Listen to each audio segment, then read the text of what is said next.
l'Assemblée nationale, le nombre des députés.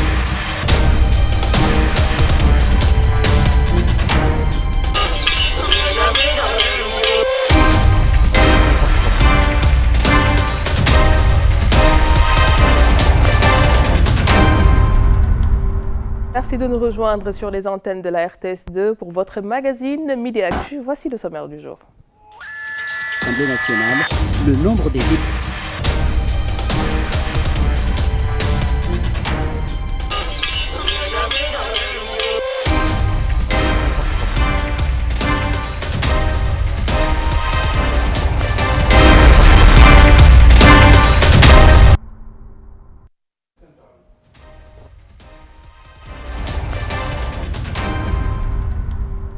Ce 14 février est célébrée la journée internationale de sensibilisation aux cardiopathies congénitales. Dans le monde, on compte des millions d'enfants qui naissent avec cette anomalie par an. Donc une malformation invalidante qui crée bien sûr un handicap pour la personne atteinte, suivant cet élément.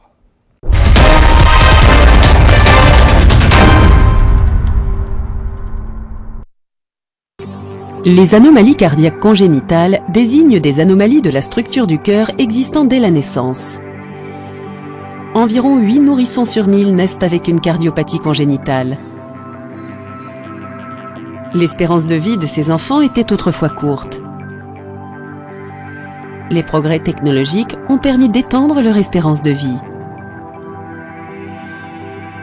Les deux cardiopathies congénitales les plus courantes sont les communications interventriculaires et les communications interauriculaires, respectivement CIV et CIA.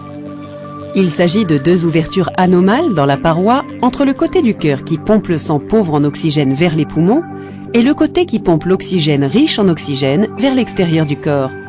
Une CIV est un trou dans le septum ou paroi situé entre les ventricules gauche et droit ou chambres inférieures. Une CIA est un trou dans le septum entre les oreillettes gauche et droite ou chambre supérieure. Dans les deux cas, le sang riche en oxygène provenant du côté gauche suinte dans le côté droit. La quantité d'oxygène en circulation diminue, ce qui augmente la charge sur le cœur et les poumons. Une persistance du foramen ovale, PFO, est un type de CIA. Le foramen ovale est une ouverture naturelle entre les oreillettes droite et gauche dans le système circulatoire du fœtus. Le trou se ferme généralement après la première respiration du nourrisson.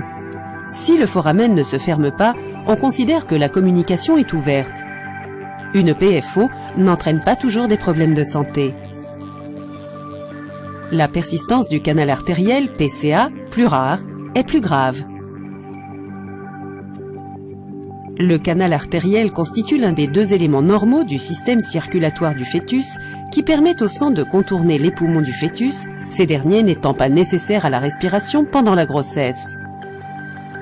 Normalement, ce canal se ferme à la naissance. S'il reste ouvert, le sang s'écoule depuis l'aorte dans l'artère pulmonaire.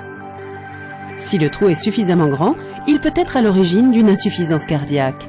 Parmi les cardiopathies, on compte également des rétrécissements ou des constrictions des vaisseaux sanguins. La coarctation de l'aorte est l'une des formes les plus courantes de malformation vasculaire. Un rétrécissement ou un pincement de l'aorte augmente le travail du cœur pour fournir le sang. Cette surcharge peut endommager le cœur et l'aorte.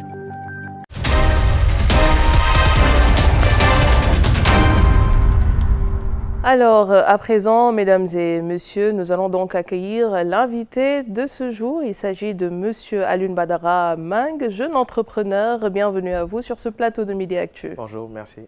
Alors, monsieur Mang, nous avons suivi cet élément sur les maladies du cœur, les cardiopathies donc congénitales. À présent, nous allons parler des émotions dans le cœur, puisque ce 14 février 2019 est également célébré la Saint-Valentin, une fête pratiquement célébrée partout dans le monde. Chez nous, cette créatrice de mode et aussi coach pour femmes mariées donne quelques conseils aux hommes pour célébrer la Saint-Valentin passionnément, suivant Nafito. You must think that I'm a fool. You must think that I'm new to this. Au Sénégal et dans pas mal de pays d'Afrique d'ailleurs, La femme, dès qu'elle est en âge de se marier, on lui suggère, on la conseille et c'est même presque obligatoire de s'occuper de son ménage et d'être celle qui s'en occupe à pratiquement 80%.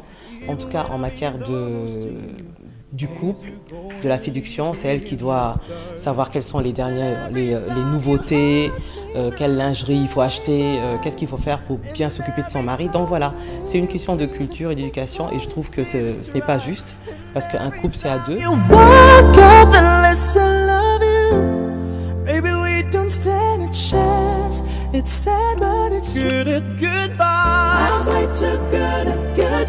Alors quel conseil je donne aux hommes pour bien préparer la Saint-Valentin? Alors messieurs, je pense que vous devriez vous concentrer un peu sur ce que aime votre femme et ne pas être dans l'attente et vous dire que voilà, moi aussi je vais la surprendre. Il faut que je fasse des efforts dans les cadeaux, par exemple choisir un cadeau qui dure, pas forcément tout le temps des fleurs et des chocolats. Je pense que les femmes en ont un peu assez des fleurs et des chocolats. Donc innover un peu en donnant un cadeau qui dure selon vos moyens. Voilà, si vous pouvez lui acheter un diamant, achetez-lui un diamant. Si vous pouvez acheter de l'or, achetez de l'or. Si c'est une voiture, ou bien même si c'est une bague en argent. Mais en tout cas, selon les moyens, je pense que ça fera vraiment plaisir qu'on lui offre un cadeau qui dure. Et aussi, pourquoi pas de temps en temps aussi, que ça soit vous qui organisiez la soirée.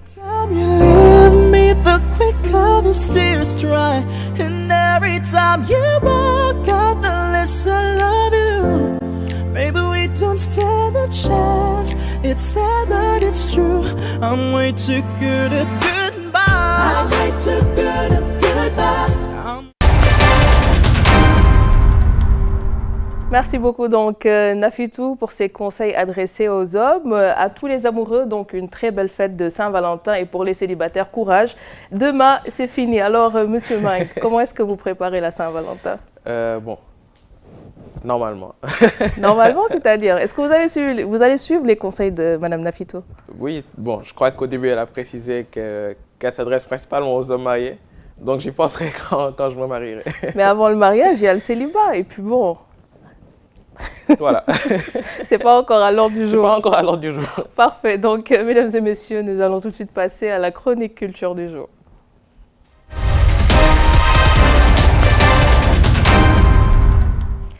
Alors, côté culture, on s'intéresse à la deuxième édition du Ségouar Festival au Mali, un rendez-vous culturel qui a donc réuni plusieurs nations, notamment le Sénégal. Pour plus de détails, suivant justement cet élément que nous a envoyé notre consoeur Oumi Regina Sambou, qui a pris part à cette manifestation culturelle. Sous le thème générique de Ségou Yélé, l'art lumineux de Ségou, le plus grand festival du Mali s'est voulu cette année un événement plus créatif et axé sur nos différentes cultures africaines et particulièrement celle du Mali. Des ateliers. L'atelier Ségou Fab Lab, un atelier de formation des jeunes lycéens et universitaires de la ville de Ségou, dont l'objectif est l'installation d'un Fab Lab où les jeunes sont initiés à la réalisation de vidéos d'art, de films de sensibilisation et la captation 360 degrés.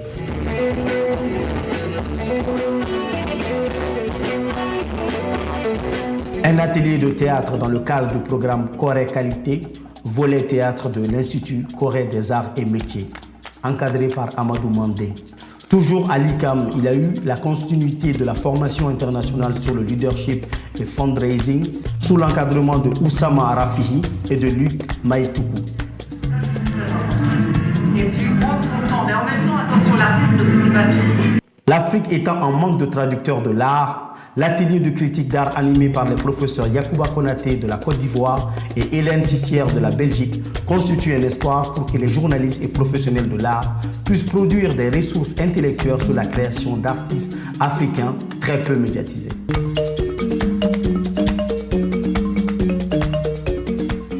Nous introduisons les ateliers plus créatifs avec le travail des femmes plasticiennes du Mali sur le thème « Intérieur à l'extérieur » animé par Jeannette Goldner des États-Unis. Le grand designer africain Cheikh Diallo a animé également un atelier avec des jeunes artistes.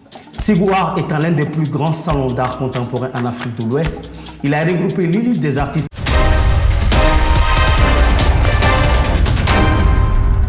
Voilà donc, Monsieur Mang, est-ce que vous suivez un peu la culture? Est-ce que vous êtes passionné d'art et de culture? Oui, en fait, je ne sais pas si ça va être expliqué tout à l'heure, mais au début, avant même de me lancer dans la tech, j'étais très passionné d'art. C'est d'ailleurs comme ça que j'ai rencontré notre cofondateur. Et qu'est-ce que vous avez eu à faire comme activité dans le domaine culturel? Je faisais de la peinture sous verre. Carrément? Ouais, on a remporté même un concours organisé par le CICR qui portait sur la représentation graphique des femmes face au conflit. Est-ce que vous êtes un autodidacte ou est-ce que vous avez pris des cours? Comment ça s'est passé? Bon, j'ai toujours aimé ça, mais durant le collège, on avait des cours, dès l'école primaire, mais on avait des cours d'art plastique. Et c'est là que j'ai pu être initié aux différentes techniques. Et voilà. Alors, différentes casquettes, hein, Monsieur Mang, très bien. On peut dire. Alors, on va parler d'entrepreneuriat tout de suite, donc avec la complicité de Del Malik. Ce sera juste après ce générique.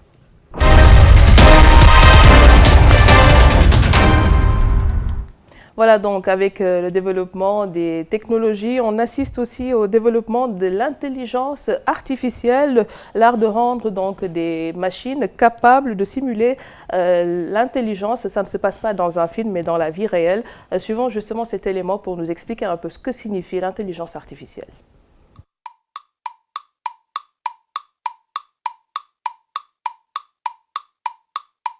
L'intelligence artificielle, ce n'est pas une pilule qui vous rend temporairement plus intelligent, non. L'intelligence artificielle, ou IA, c'est la pratique qui tend à faire penser les machines. Le terme est apparu pour la première fois lors d'une conférence à l'université de Dartmouth en 1956. Mais le premier exploit de l'intelligence artificielle, c'est quand l'ordinateur Deep Blue bat le génie des échecs Kasparov en 1997. À l'avenir, c'est elle qui nous permettra de nous déplacer dans des voitures autonomes et d'avoir des robots domestiques. Ça vous paraît loin? Pourtant, il y en a déjà partout dans notre quotidien. Par exemple, avec les chatbots, ces programmes intelligents de discussion qui vont permettre à Cyril de régler son problème de machine à laver, même un dimanche soir. Pareil pour Laurent qui peut papoter tranquillement pendant que son nouvel aspirateur fait le ménage tout seul. Et dont le cousin fait la même chose que lui, mais sur le sol de Mars. Ou encore quand Aurélia, qui réalise son prochain film, peut diriger une foule de 1000 personnes grâce à un programme intelligent d'effets spéciaux, alors qu'elle n'a en fait que 2 acteurs. Mais aussi tout simplement quand le smartphone de Dominique lui permet d'envoyer des SMS sans faute d'orthographe avec l'autocorrection, ou de commander un taxi sans les mains grâce à la reconnaissance vocale. Bref, l'intelligence artificielle est partout, mais attention, elle n'empêche pas encore l'erreur humaine.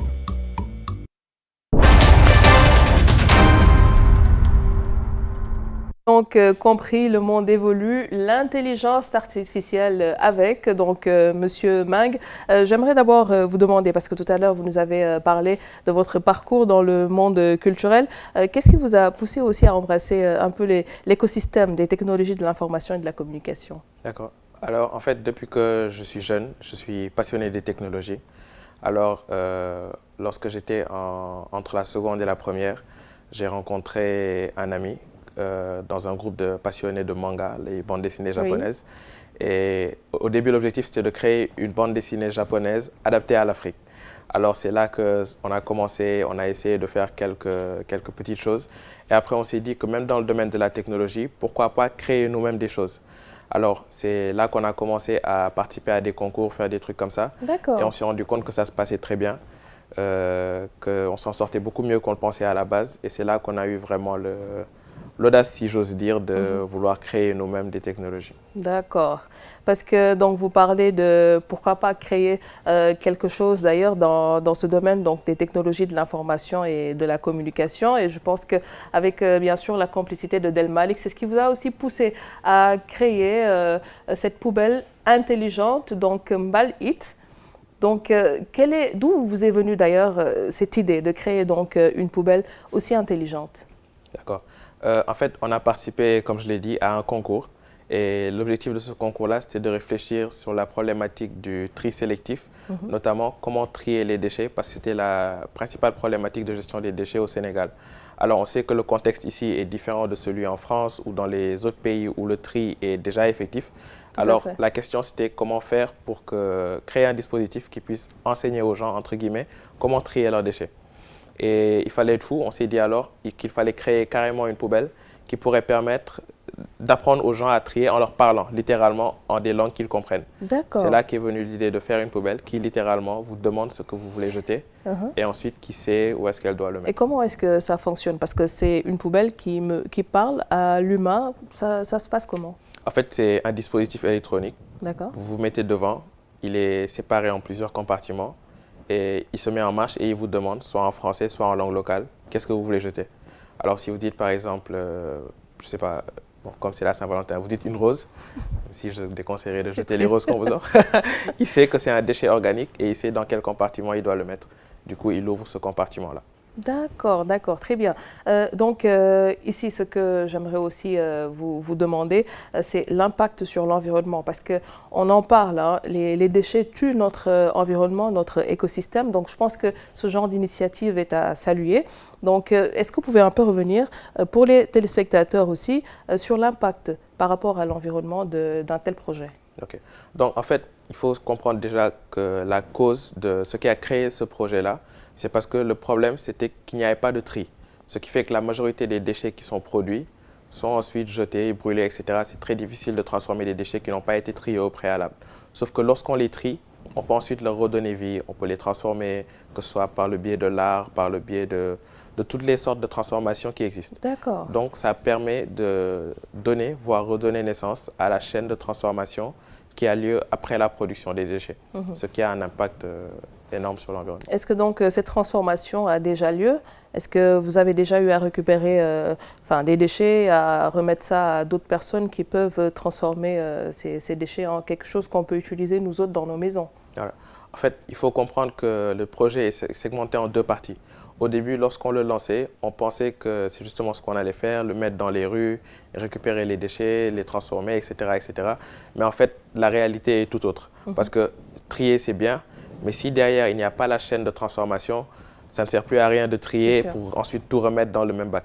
Alors, ce qu'on fait maintenant, c'est qu'on a une orientation plus vers le privé, les hôtels, les écoles, entre guillemets, les petits espaces, entre guillemets, ce qui permet de récupérer les déchets à plus petite échelle et qu'ensuite, nous-mêmes, on trouve les chaînes de transformation.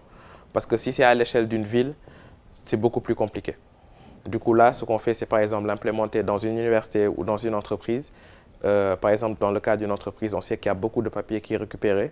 Et ensuite, c'est plus facile de récupérer ce papier-là et de l'amener vers les structures qui transforment le papier que d'aller récupérer des déchets dans les rues. Parce que ça dépend de beaucoup plus d'acteurs que lorsque vous vous orientez vers le privé. D'accord. Donc, il me semble qu'il y a encore quelques freins pour que ces poubelles soient un peu disponibles un peu partout dans Dakar et pourquoi pas même dans les autres régions.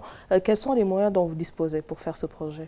Alors, oui, il faut savoir que jusque-là, tout ce qu'on fait, c'est sur fonds propres. Quand je dis fonds propres, c'est qu'on travaille pour des clients en faisant des prestations de services numériques, comme pas mal de sociétés. On fait dans le développement, la création de contenu, etc. Et ce sont ces fonds-là qui nous permettent d'investir dans nos propres projets. Parce que même ce projet-là de poubelle intelligente, ce n'est pas la finalité. C'est une application de la solution qu'on développe, qui est une solution d'intelligence artificielle, qui a pour vocation de comprendre et de parler les langues locales. D'accord. Du coup, ouais, on nous a collé cette image. Donc c'est un projet dans un autre. Voilà, on nous a collé cette image de la poubelle parce que c'est ce qui a fait le plus de bruit. Mais il faut savoir que c'est un use case de ce qu'on veut faire. D'où l'explication, je pense, du nom BAL-IT. Voilà, BAL-IT, le IT comme IT, les technologies de l'information, parce que c'est une poubelle dotée d'intelligence artificielle. D'accord. Et Mbalit pour parler de déchets comme dans notre langue, le Wolof. D'accord. Donc, on a parlé des moyens, ce que j'aimerais un peu savoir, parce qu'une fois, je demandais un peu partout pourquoi est-ce qu'à Dakar, on ne voit pas des poubelles disposées dans nos rues. Et quelqu'un m'expliquait que souvent, il y a des cas de vol. Donc, dans ce genre de situation, si une fois, ça devait être disponible dans Dakar avec le Mbalit, quelles seraient donc les mesures que vous prévoyez de prendre pour un peu sécuriser cela, pour éviter les vols? Donc, ouais, comme je l'ai dit tout de suite, il y a deux types. Il y a les types qui sont destinés à être dans les endroits privés, comme les hôtels, etc., qui sont quand même protégés, et ceux qui sont destinés à être dans les rues. Ceux qui sont destinés à être dans les rues sont des constructions physiques, carrément implémentées dans le sol, en dur, et toute l'électronique est intégrée dedans. Ça veut dire que ce serait comme une petite pièce, carrément, en dur, en ciment et en béton, où personne n'a accès à ce qui est à l'intérieur. C'est quand même difficile de soulever une construction en béton. Sauf que voilà, pour faire ça, on a besoin de travailler avec plein d'autres membres de la chaîne qui ne dépendent pas de nous. Et c'est pour ça que pour l'instant, on se focus sur le privé, parce que ça ne dépend que de nous et des acteurs qui sont prêts à travailler avec nous. Donc vous parlez de travail d'autres personnes aussi. Sur le long terme, quels sont par exemple les chiffres que vous pouvez nous donner pour la création d'emplois? Parce qu'il me semble que c'est un projet innovant qui peut aussi créer pas mal d'emplois. Voilà. Donc comme je l'ai dit tout à l'heure, le projet de la poubelle, c'est une utilisation de la solution qu'on développe. La solution qu'on développe, c'est une intelligence artificielle qui servira d'interface entre les populations africaines qui ne parlent pas forcément le français ou l'anglais et toute autre technologie qui existe. Ça veut dire que c'est une interface qui comprend ce que vous dites et le traduit aux technologies. Ce serait comme un nouveau système d'exploitation, un peu comme Android, qui permettrait ensuite à plein de gens de créer des solutions en utilisant cette technologie-là. Du coup, on ne réfléchit pas en termes d'emplois qu'on va créer nous-mêmes, mais en termes de valeur qu'on va catalyser. Parce que ça va permettre à un tas de personnes de créer des technologies à partir de cette technologie existante-là. Parce qu'actuellement, le blocage, selon moi, pour l'émancipation des technologies en Afrique, c'est que les gens ne comprennent pas les technologies. Nous autres qui les créons, on a tendance à s'enfermer dans une bulle, croire que tout le monde va comprendre ce qu'on fait. Mais lorsqu'on confronte nos produits aux utilisateurs, on se rend compte que la réalité est tout autre. Tout à fait. Et pour moi, le principal blocage, c'est la langue. D'accord. Et est-ce qu'en ce sens, vous faites des actions de sensibilisation, d'information aussi?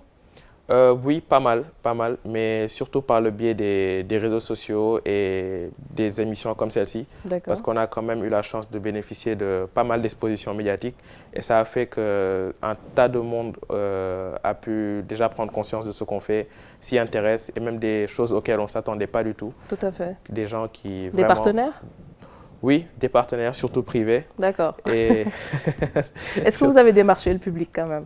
Oui, on avait même des pistes d'accord qui malheureusement n'ont pas abouti, mais c'est vraiment pas, on ne le prend vraiment pas comme un frein, quoi, parce qu'il y a derrière 2-3 acteurs publics qui disent oui ou non, il y a des centaines d'acteurs privés qui restent à démarcher. D'accord. Dernière question, parce qu'on parle de l'Afrique, on sait qu'on est souvent confronté à des problèmes de délestage et que des technologies comme ça nécessitent aussi l'utilisation de l'électricité. Comment est-ce que vous comptez faire pour contrecarrer ce frein aussi? C'est exactement la même réflexion que celle du blocage des acteurs publics. Parce que là où on a beaucoup de délestage, on est aussi le continent qui est le plus exposé au soleil. Exact. Du coup, on a la possibilité d'exploiter l'énergie solaire. Il y a tout un tas de solutions qui peuvent être trouvées. Très bien. En tout cas, on vous souhaite plein succès pour ce projet innovant. Et vous restez avec moi pour la dernière partie de Midi Actu avec la complicité de Del Malik.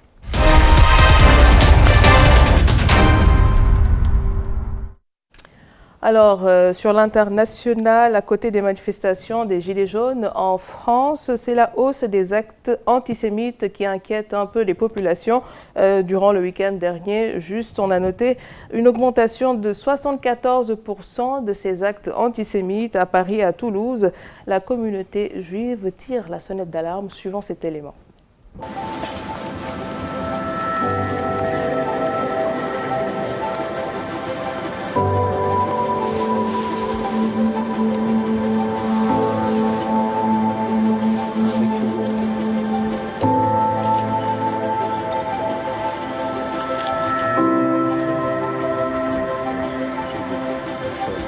J'avais besoin de dire au nom du gouvernement, au nom du président de la République, au nom de la France, que nous pleurons ce soir la mémoire d'Ilan Halimi, comme nous l'avons pleuré il y a 14 ans.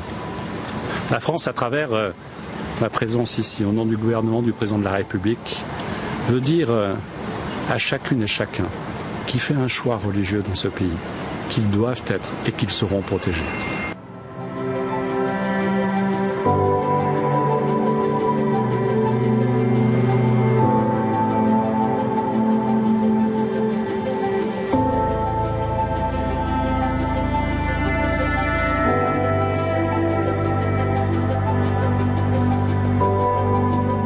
Nous avons découvert ce tag samedi matin.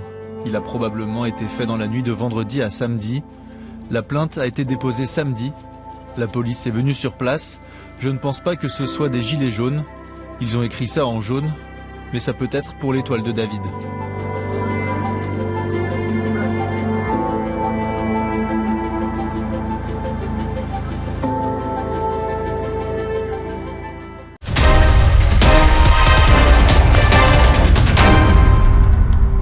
Voilà donc, Monsieur Mang, c'est la fin de Midi Actu. Un dernier mot?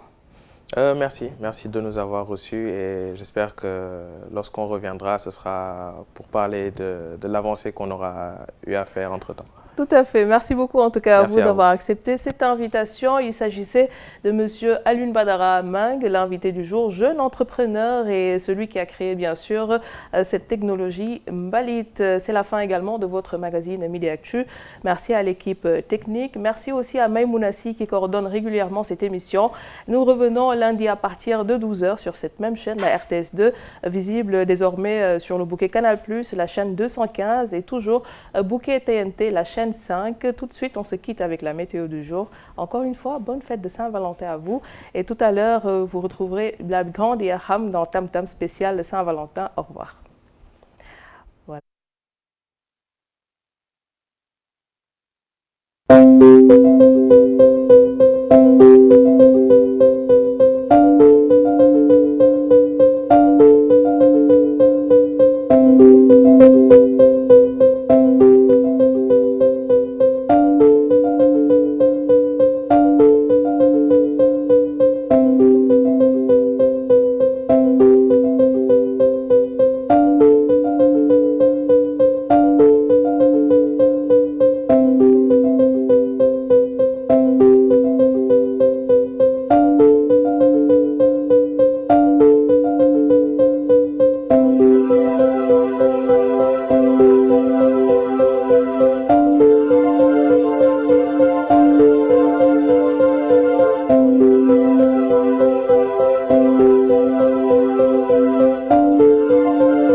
Nationale, le nombre des députés